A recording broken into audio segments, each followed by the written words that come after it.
I don't know if I can get back that 2 hours of my life, just to let you know. Ladies and gentlemen, welcome to AAF1, for lack of a better term. That's just what we're going to go with. There we go. We sat here and just watched the entire, F175 show. Quite a bit to take in. It was worth getting YouTube Premium on it just so we didn't have to sit through commercials, because that would have taken forever. Yes. But we're excited for the 2025 season. Hi, I'm Aaron, everybody. Hi, I'm Andrea. We are AA for the record. So we love F1. We're going to sit here and we're going to talk about what we saw. This is episode 1 of a brand new, we don't really know what we're doing, but we're going to have fun because we love F1 and we love talking about it. So, yeah. Anyway, about this show, it was... Well, I had to take a stretch break because, man, it was 2 hours long. Yeah, it was a little exhausting. Like, that felt like longer than a race.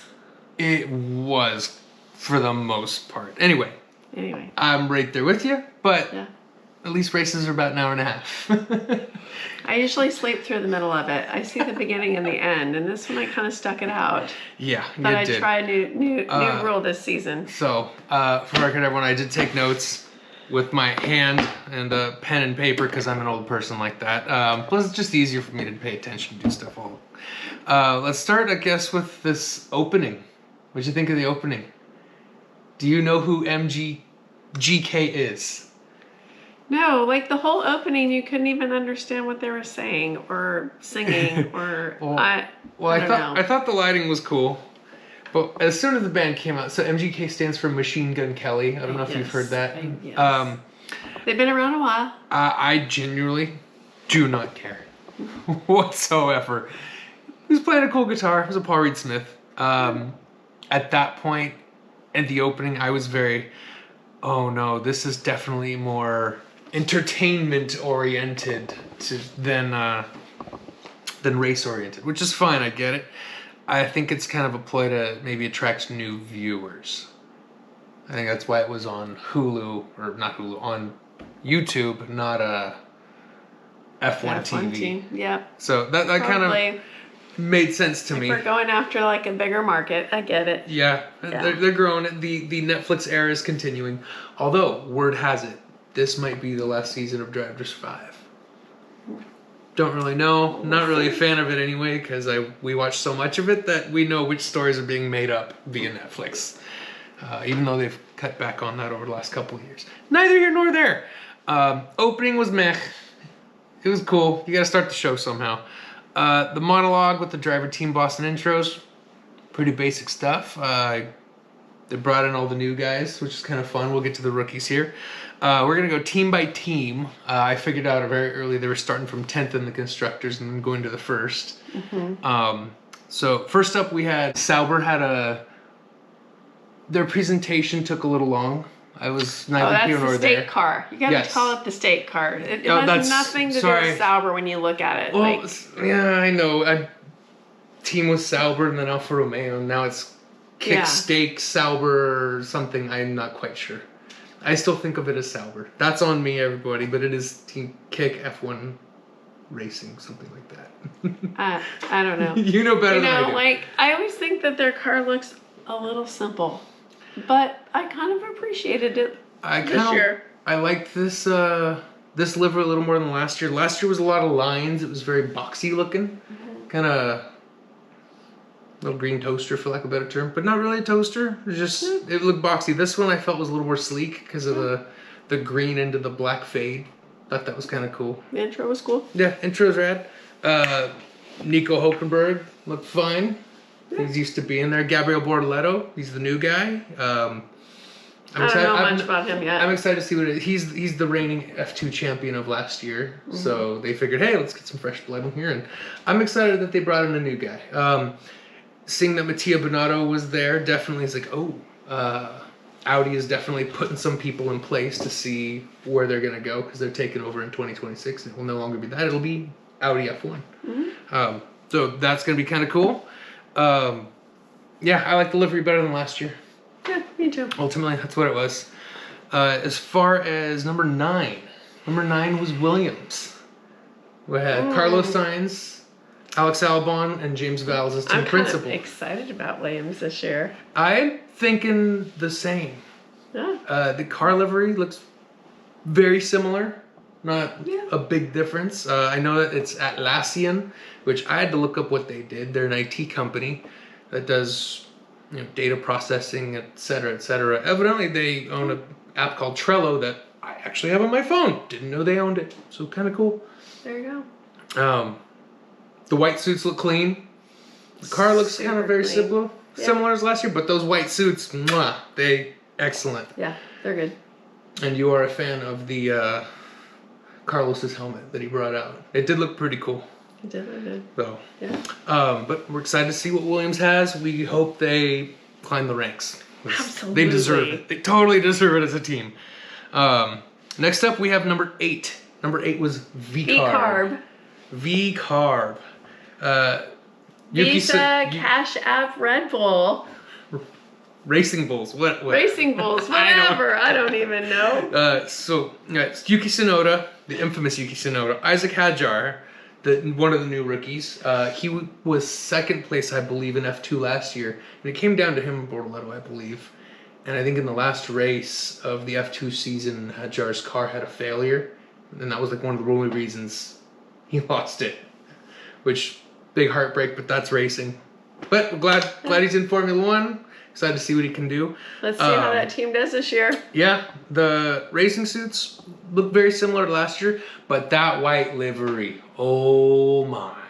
Yeah, it does look good, huh? That looks clean. Mm-hmm. It reminds me a lot of the Red Bull Japanese. Red Bulls. The little baby Red Bull. The little blue ones on the back? Yeah. Yeah, it reminds me of the Red Bull livery from Suzuka, I want to say 2022, which was like oh man, that's a gorgeous car. And I feel like this is an ode to that one. Not quite the same, but almost there.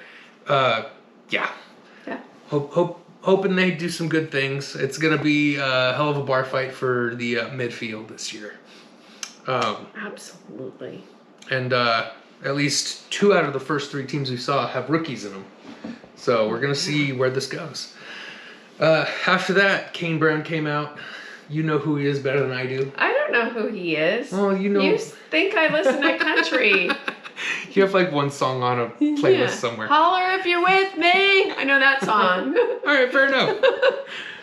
Still more than I have. And he made his song, did his thing. I didn't think there was a lot of energy. Neither here nor there. Yeah. We're not here for Kane Brown. We're here for Team Haas. Esteban Ocon, Oliver Behrman, and Ayo Komatsu is their principal. What'd you think of their stuff? I thought it looked pretty good. I kind of like the new Haas, like the lettering looked a little different. Or maybe I just didn't remember from last year. I'm not sure. Yeah, they were part of the bar fight at the back. Yeah. But Nico Hulkenberg did a lot for them. He's with Sauber, not Sauber. He's with Kick. Apologies. Kick? Who's Kick? Exactly. I kind of like their livery. I mean, it's still black and white. I like the red accents. Looked good. The fact that it says Toyota Gazoo Racing on the back. Big fan of Toyota Gazoo Racing. I mean, it's a technical partnership, but them as a racing team of themselves are doing great things in rally specifically. Other than that, there was pretty much the same thing. So not huge changes, but they also have a rookie. So we're going to see what happens. It's going to be good. Behrman's proven himself a few times, especially in Saudi Arabia last year when he took over for Sainz. Like, that's not an easy track. So he scored points. We're excited to see where it goes. Number 6, we have Alpine. Alpine came out. It's Gasly and Doohan. Pardon. I'm going to do Jack Doohan for the Australian Grand Prix. I've already decided. Oh, you're dressing up now. I don't know. I'm gonna do something. No, absolutely. Yeah. He's a great Aussie. Because I looked for that hat. Comes from a line of important motorsport. His dad was big in motorcycles. Did you see the hat that they were wearing, the iridescent hat? I did. That looked very clean. They got some good style. Yeah, try finding that online right now. Oh, I'm sure you can't. No, I'm sure almost everything that we saw as far as team gear, etc. It's like what, one of a kind? Either that or this was aired at 10 p.m. in the UK, which meant if we were to watch it live, it was noon at our time. and we started watching it at 6:30 p.m. instead. So there's a lot of time that went on for things to sell. There was out. only one hat available, and it's like in, I don't know, the middle of BFE, not in this country. Yeah. So who knows? There was a lot of this music dude that came out, Are We Dreaming? Most of the time was given to him, and the beats were cool at the beginning, and then I kind of lost it. He didn't have a lot of presence. Was that DJ guy said he sucked? Yeah, you were not a fan. Sorry. You were not feeling it. That's all right. We're not here for DJs. We're here for cars. It's definitely a lot of visible carbon, kind of like last year. I don't know if that's a weight issue that they're going to be having again. They're also not the only car I noticed that had a lot of visible carbon. I like the carbon look. It wasn't bad. I like how it was mostly pink more than blue. It's going to stand out on the grid for sure. Well, they always do with the bright pink. They do. That's true. I think the only other team that used to have it was like Force India, but they're not around anymore. So it is what it is. Yeah, nice pinky accents. It's definitely BWT is absolutely one of their head sponsors because it's plastered everywhere with just a simple A on the tail. So, but I still like that A logo. It looks very clean. Me too. After that, they gave a little F2, F3, F1 Academy. Little shout out to the marshals. Oh, that was super cool. That was nice. Yes. It was kind of cool to see one of the girls in the F1 Academy. I'm not sure who it was, but that was driving last year when we were in Vegas. Yeah, they were doing that at that show area. Yeah, they're doing the demos in the fan zone. That was very fun, very cool. Yeah. Those cars are tiny. Well, so is that little track there across from where we were at. Like, what was it, the Wynn or something? I think so, yeah. So it was still pretty cool to see it in action, though. Yeah. After that, the FIA was mentioned, and a lot of boos from the crowd. Who knew? Imagine that. So they asked Gordon Ramsay about that whole swearing thing. What do you feel about that? Drivers can't swear now, or they'll be fined. I want to say starting at like $40,000 for an F1 driver. For those who don't know, over the weekend there was a driver in the World Rally Championship who, in an interview, said something that was not against anyone. He was just really hard on himself, and he said, "Yeah, you know, the team made mistakes, and we up." And just for saying that in passing, he was fined $10,000 or euros, respectively. Man, I would owe a lot of money if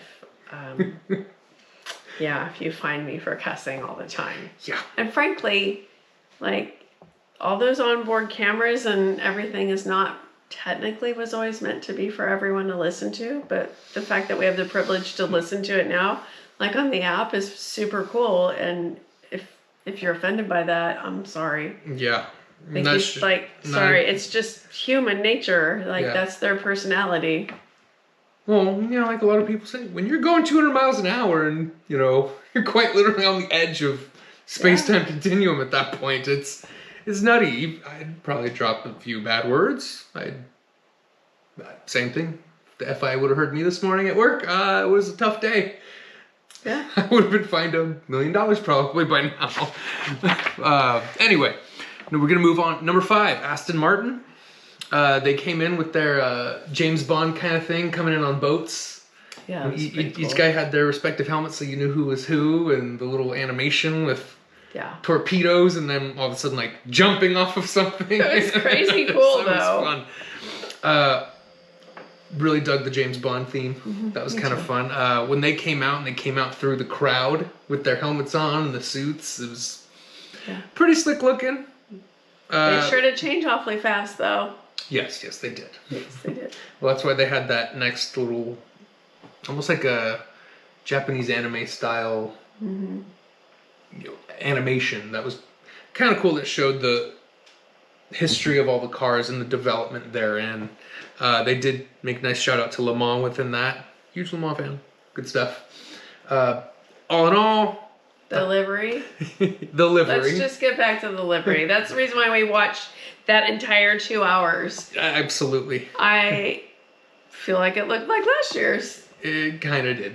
There's not a big change. That's okay. I felt kind of like Alpine. They spent most of the time on the entertainment aspect than here's the car, but like I said, we're all here to just show us a car. So you gotta fill time. It's all good. Yeah. After that, there was this cool F1 movie promo with the director and Jerry Bruckheimer, the producer, and I'm not sure about you. I'm pretty excited to watch. I can't wait to watch it. One of the few movies that we're probably gonna go see in theater. And if I have my option, we're gonna do it in IMAX. That's what I was gonna say. Absolutely. It's gonna be fun. It's gonna be good. Absolutely. So looking forward to that. I think it's June or July of this year. You'll find us in an IMAX theater, probably in LA. Oh yes. Yes. Where the good one is. Number 4 was Mercedes. Moving on to them. They had George Russell, Kimi Antonelli, Toto Wolff. George Russell was really cute tonight. Just saying. Yeah, he's very pretty. He's a pretty boy. And the silver on the car. Yes. Super slick. That silver that kind of goes into black with the green going all down the sides it's a nice livery. And kind of like the little bulls coming off the back of the racing bulls, they had all the Mercedes triangles kind of going into the back of it. It was very, very clean look.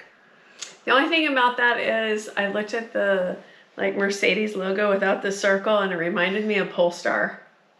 Oh, like a Pulsar car? No, the new Polestar. Remember I said that new electric car company? Yeah. It kind of reminded me of that. I'm like, oh, well, I kind of like the circle around the Mercedes logo. That's kind of what makes it, distinguished. Yes, absolutely. Yeah. I'm not sure why they did a tire change for their intro. Like, they brought the car out. There's a team guys there. They took the tires off, put new ones on. As slow as possible. What is going on there here? wasn't even any record timing, no clock. I'm like, what was the point of that? It was a little weird. Better livery than 24. And you did mention the race suits that have the little dots down the side. That looked pretty slick. That looks slick. Yeah, that looks good. Yeah. Number 3, Red Bull. Okay, the intro was cool. Like, the whole thing, like, it made you feel like you were on a journey with Red Bull. Yeah. And it wasn't just about F1, though. It was, like, literally a culture. And it was, like, always taking extreme sports to as far as you can go. No, and especially when they are not just Red Bull F1 team, but they have so many other things they do, like, the Red Bull Rampage and all the drifting cars that they sponsor and all the extreme sports that they're just a part of. And how that's that's just part of our culture and we're going to bring it with us. And so like in the video, the lowriders were there. The semi truck was awesome. Kind of like when we saw that hovercraft in Vegas. That was cool. That was, yeah. I do remember that. I did appreciate how they brought the whole party of everyone out with them of just, we're here to celebrate the car and celebrate what we've cultivated as a culture. And to be part of F1, that's also pretty cool. So I thoroughly enjoyed the whole 7-minute party. if every 7 minutes would have been like that, yes. 100%. Yes. Max looked good. He was there just kind of, hey, doing my job. Might as well smile while I do it. Yeah. Lawson looked very, like he was taking it all in. Like, he looked happy to be there. But at first it was very, me be centered. And he's definitely more analytical and up in the head as far as a lot of things. So, but he looked like he was having a good time. So I'm excited to see what he's going to be up to. Can't wait to see what the team does this year. Technically, he's not a rookie because he's already raced, X amount. So we're still excited to see what he's going to be able to do with the full season. Yep. That's going to be fun. Number 2, Ferrari. I like how they did a tip of the hat to Enzo, the founder. I guess today. Nice. He was born today? Is that what we were getting? Or did he? Yeah. He was born on today back in... Whatever the date was. I did not write that down. I haven't seen the movie Enzo. Maybe we should watch that and get a bit more understanding yes, of who he is. But Team Ferrari, are we excited about Team Ferrari? We are excited about Charles the Heartthrob Leclerc. He's so pretty also. He's like George, but not quite as pretty, I guess. I don't know. I felt like the crowd was just, you're so pretty, we want to cheer you. And then, of course, Fred Vassar, the team principal, big fan of him. He just, hey man, I'm a realist. It's racing. This is what it is. We're here to do our thing. Do it best we can. They had a killer year last year, finished second in the constructors. And their newest driver is? And the newest driver is the legendary Lewis Hamilton, which I love that. Hi everyone. Hi London, how you doing? You're so like chill about it, man. He was wearing this gorgeous Richard Mille watch. He had some amazing rings on. Yeah. The dude has style. Yes, absolutely. I mean, we all see what he walks like, what he dresses when he walks into the paddock. It's awesome. Yeah. As far as the car livery goes, not a fan of the white. That white stripe in the middle, I'm kind of like, okay, I like that. If that was the only white on there, I'd like it a lot more. But the white on the nose, was on the front wing, not a big fan of. And on the back wing, there's a big white bar. I was like, this kind of takes away. I was hoping it was going to be like solid red.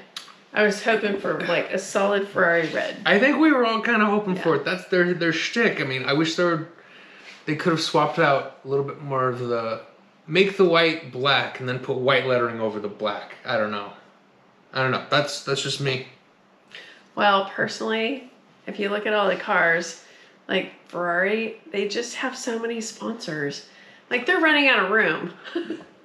You know, I noticed that with Red Bull too. Even though their car looks identical to last year's. I mean, if it ain't broke, don't fix it, like you said. But yeah, they just ungodly amounts of sponsors. But you're Ferrari. You've been there for 75 years since the inception. You're racing royalty at that point. So, I mean, I know we're wearing Red Bull stuff, but in the words of Sebastian Vettel, everybody's a Ferrari fan. Even if you're not a Ferrari fan, you're still a Ferrari fan. And that brings us to number 1. The champions of last year's constructors, McLaren. I thought Zach Brown lost some weight. Looks good.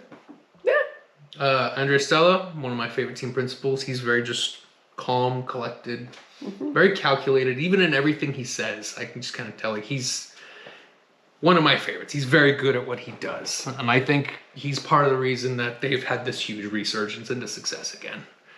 I mean, don't get me wrong. Lando and Oscar are killing it behind the wheel. They're doing their jobs great. It's going to be a heck of a year for them. We're going to see what they can do. MCL 39 had a nice reveal.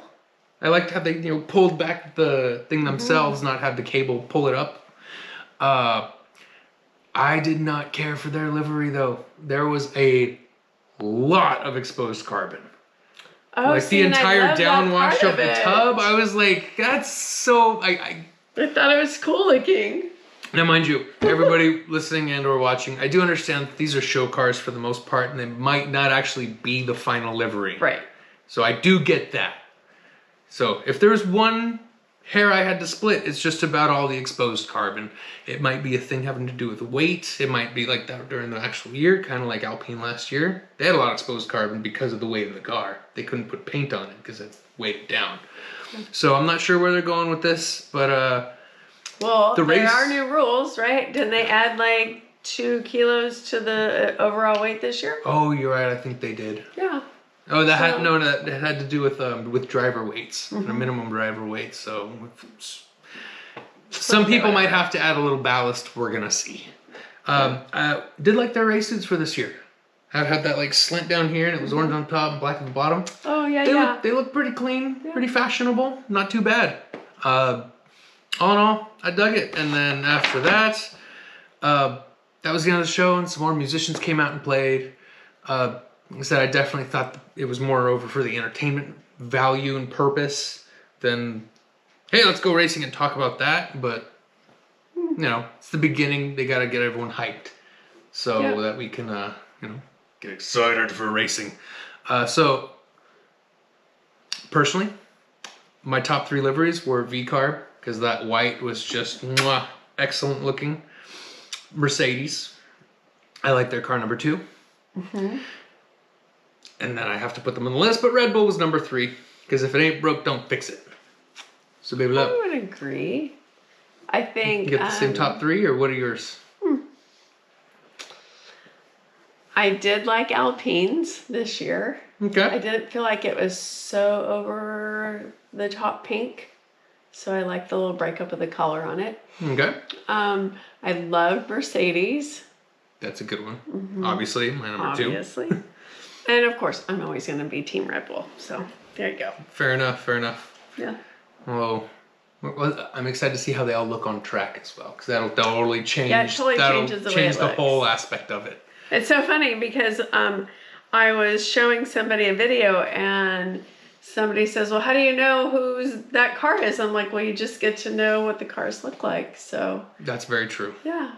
Yeah, a lot of times it's, can we see the number? We know who it is, but no. Yeah. We know the team, but sometimes numbers are a little tough. Yeah. Unless you're Max, it's number 1. It's hard to miss that. So, anyway, we're going to move on. Next question for you. We're going to ask about it. I'm going to ask you about it. Top 3 prediction of the drivers for 2025. Who do you think is going to win first, second, and third in the drivers? And which teams do you think will win first, second, third in constructors? The drivers are hard. True. Because, like, McLaren showed so much growth last year. It's like, but the year before, Red Bull, it was like absolute domination. So I think some of it's going to have to do with, like, the cars themselves. Oh, absolutely. So I'm going to go constructors first because I think it might be a little easier. Fair. So if McLaren keeps going the way they're going, they're going to be in the top 3, and I'm not going to rank 1, 2, or 3. I just say top 3. So McLaren's 1. Okay. It's a toss-up between Ferrari and Mercedes. Really? Yeah, I'm kind of feeling it first. Oh, no. Ferrari and Alpine. I think Alpine might have it this year. You think so? I know. Mind you, they were total tractors last year. They could not get that car to move unless it was Sao Paulo and it was in the wet. Then they had the heaviest car, and they're like, "Ha! We got all the grip we need." Which, but I'm kind of gonna pull for them. Which that one race won them. That was a $30-40 million race for them. Like, they made that much money in points differences that it got them quite a bit. So sometimes, it takes one, but they're gonna need a lot more than that this year to get up there. Okay, and then who else? Ferrari. All right. I was thinking, in no particular order, I'm thinking McLaren's going to take it this year again in constructors. And I'm not sure. I think second's going to be a knockdown, drag-out fight between Red Bull and and Ferrari, because the Verstappen-Hamilton rivalry, I think, is going to be reignited. Because Ferrari's got a faster car than Mercedes has, and they were fighting a lot. Ferrari and Red Bull were fighting a lot more last year than anybody else. As far as the front goes. I just had to throw an underdog in. Absolutely, no worrying on that. In no particular order, do you have a top 3 in drivers? Because I was thinking it's going to be in no particular order: Norris, Verstappen, and Hamilton. Because even last year, the Red Bull was going downhill for a good chunk of the latter half of the season, and Max was out driving that thing. He was he was forcing it to do things it didn't want to do as a machine, and he got it there anyway. Granted, Mexico, he was driving like he was throwing a fit. Neither here nor there. He got his penalties. He deserved them. As a fan, I saw it. I was like, dude, that's not okay. Come on. But he knows how to draw the foul and still get the points when he needs them. So I'm like, hey, you're the pro, not me. But top 3 drivers, no particular order. there's so much there on the grid this year, especially with the newbies and the ability for some of the guys the veterans to really show the rookies. Even like as far as rookies, Antonelli with Mercedes, there's a lot of hype. There's a lot of people excited for it. So we're going to see where we go with it. Of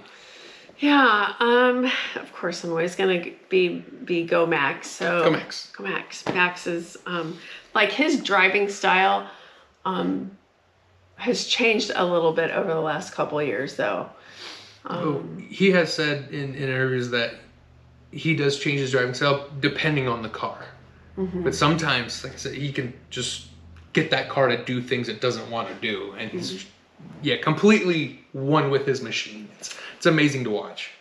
And I'm going to go Lewis Hamilton because his word of the day was invigorated. And I think he's got it in him this year. I do too. Although I will say there was a lot of buzzwords going on the stage when it came to Ferrari, like, design, passion, innovation. Like, insert buzzword here. Yeah, a corporate buzzword, no less. Right. Synergy. Like, you know what I mean. It was still fine, but it was very like, all right, man, come on, guys, let's move it along. And then my number 3 pick, because I really like this driver, and I think he's got it in him, is Lando. I think it's going to be Lando's year, and if not, oh man, but he's so close. He's so close. So if he has the car and the right conditions, he'll have the car. Lando can do it too. He can. Absolutely. Yeah. As far as the 2025 year, 24 race calendar, what is the race you're most looking forward to? Granted, for the record, we don't have tickets to any of them yet. The goal is Vegas, as per usual, because we've been there for 2023 and 2024. It was really awesome to be there when Max won the championship when we were in the city. That was awesome. And hopefully we can make it to Austin this year. That would be pretty epic. I know, but it's expensive in Austin. Yes, it is. Like, it's F1 weekend. They're going to inflate prices. That's how it works. Like, the Americans are so much more expensive. Yeah. Yeah. But we're going to watch every race. Is there one particular race that you have that is a favorite of yours? You know my favorite already. Which one? So I have a couple. But of course I love Vegas, but I like to be in Vegas. So correct. Azerbaijan. That is an awesome track. Great street course. It's a beautiful looking city. It's just beautiful how you get to drive through the city and just sightsee or whatever. When you're watching the race, that's cool. Absolutely. I think I'm most looking forward to Belgium. But admittedly, I am very biased because it's my favorite track. If not Belgium, I love watching the Dutch Grand Prix at Zandvoort, right on the beach. That race is usually pretty chaotic, depending on the weather especially. And as far as the Americas go, I love the Austin Grand Prix because COTA is one of the greatest tracks out there. Big fan of that track. Awesome. So, anyway, I think we're done here for the most part. Well, what's for dinner next time? We're going to be watching the Australian Grand Prix. It's going to be on the 15th. So here on the west coast of the Americas, it comes on at 9 p.m. on Saturday night. Oh, well, that might be hot toddy time by then, but... Oh, no. Well, probably. Yes. Neither here nor there. We're going to be having some Australian-style food. That's going to be our F1 food of the race. I'm planning on doing some lamb tartare. Lamb! And probably some lamb lollipops next to that. And probably some delicious roasted potatoes, maybe some fingerlings, maybe some little Yukon Golds, maybe some reds mixed in. It's going to be pretty delicious. Works for me. I mean, at least I didn't say shrimp on the Barbie. Oh, thank God. I know, right? So we're going to be eating, having good food, enjoying a good race. After that, we're going to probably put up another review. That'll be our episode 2 of the AAF1 podcast. We're going to do a couple little fun things. probably going to wear a bunch of different merch throughout the year, which is fun. And I just bought a whole bunch of F1 card packs, and we're going to open one per race and see what kind of cards we get. Have a little collection by the end of the year. Should be pretty fun. Super fun. So, anyway, everyone, thanks for tuning in. Don't forget to subscribe and like. Thank you.